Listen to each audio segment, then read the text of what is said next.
will be the 4th of October. Okay, so what's in store for us? I think a few important developments happened yesterday, and even last night as I was writing the report, right? We saw something very exciting happen last night. So later let's share with you. Okay, but uh, today I'd like to talk about the high interest rates that's going to affect the US corporate profits, okay, and what entails after that. So on Monday, we had the Goldman Sachs Group Incorporated strategists reporting that high interest rates are starting to weigh in on US corporate profits, and the longer it stays that way, the worse it may become. I believe I've been following the reports, right? I've been talking about these high interest rates for some time already, and the Fed I used to brush this off and saying it's okay, everything is fine, and then the US market can take these high interest rates. But right now, what's happening is that we have most central banks talking about already ceasing their rate hike activities, except the Federal Reserve. But so far, we have the probabilities telling us that they probably we may not be seeing a hike, but the Fed is adamant that there'll be hikes, or at the very least maintaining rates at elevated levels. And we have voting members actually coming out saying that kind of things, right? So with these high interest rates and how it's going to affect the most clearest way we're going to see is definitely the borrowing cost for all these S&P 500 companies. Okay, and we have seen so far these companies, we saw the biggest increase in nearly 2 decades already, their borrowing costs. So like what we discussed and during Monday's report, high cost hinders growth because business would then hesitate to take in more debt. Right now I take in more debt, and I have to pay a higher cost to service these debts. So if they don't take in this kind of debts, right, and they'll be using whatever money they have to do whatever business, and when you don't take in more debts, right, the potential of growth may not be there, and without growth, you will also see long-term profitability drop, right? So why we are always talking about debt. If you understand there are two types of debt. There's good debt and there's bad debt, right? Good debt, that means you take in more debt, and that debt makes you more money, and that has been the norm for the US, because all these big corporations, they know how to use debt very, very well. So because at that point of time when US interest rates were at the zero level, this is what is considered as cheap credit, and they have been enjoying this cheap credit for a long time, right? And because of this cheap credit, right, you have seen all these companies grow multiple times over the years, and based on right now whatever what has been shared by the Fed, statements released by the Fed, the people who are hoping, investors are hoping for this cheap credit to return soon, would have to wait, because the Fed is saying that inflation is not coming down anytime soon, so don't expect us to cut this rate. We don't expect us to pivot at all. So you have to wait, and this kind of things, this situation is causing a lot of jitters in the market. Investors are now worried, really worried how long would this last, right?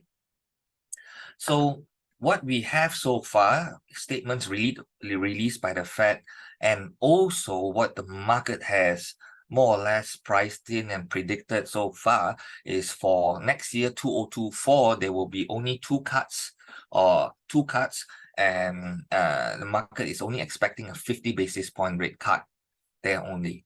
Okay, so this also means right now, if let's say they don't increase the interest rates and you just have two cuts, interest rate is still going to remain at 5%. This is quite high for next 2024.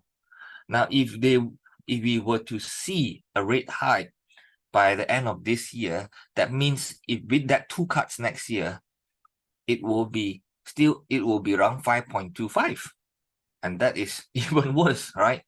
Let's say next year, instead of 2 cuts, they go 3 cuts. It's still back to 5%.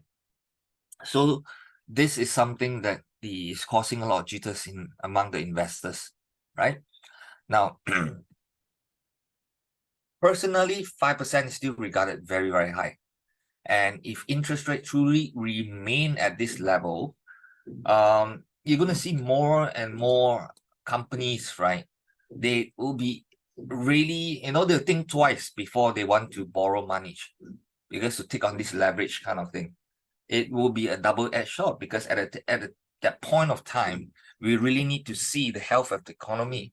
If the health is no good, the consumers are not making money, I don't think any sane firms would be taking on this leverage unless they are doing very, very well, because of course, truly at different times of the economy, there will be some companies that are making, right? So defensive stocks, for example, yeah, they can take on leverage at that point, but we're talking about the other sectors then, right? So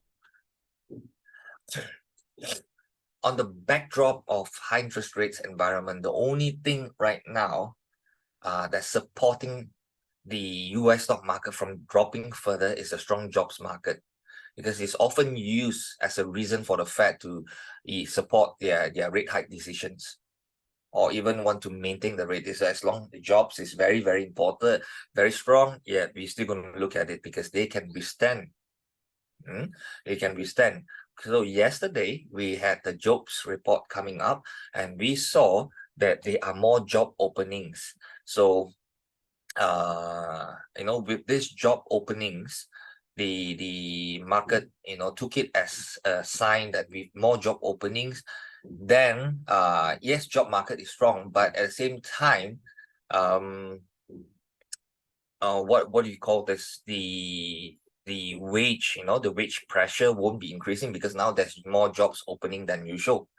So that is in a way, it helped balance it a bit, but people are still worried overall. If the jobs continue to be very strong, people take up this kind of things, wage growth, but jobs are still there. That can actually support the whole environment so far for the foreseeable time, and that is what all those the Fed board, they are looking at and said, hey, I think they still can withstand, they can hold on to these high interest rates, but we want to see overall how does it affect the market in general, right? So that makes, right, this Friday's news very, very important, and the news that's coming out this Friday will be the non-farm payroll release. Okay, and along with these two non-farm data, we have the wage and the unemployment data. Now, so far, forecast is showing an increase in wages and a decrease in unemployment. So would the jobs report be a sign? We will, be a sign of like wages dropping. We will need to see, okay, this Friday. It's very, very important. Yeah. So if data comes out as forecasted, expect more talk about interest rate remaining at elevated levels for the foreseeable time. Okay, so look out for this Friday, and we will have a detailed look into it probably next week on Monday when I come out with the new fundamental report. Okay, so that's the end of the fundamental report for today.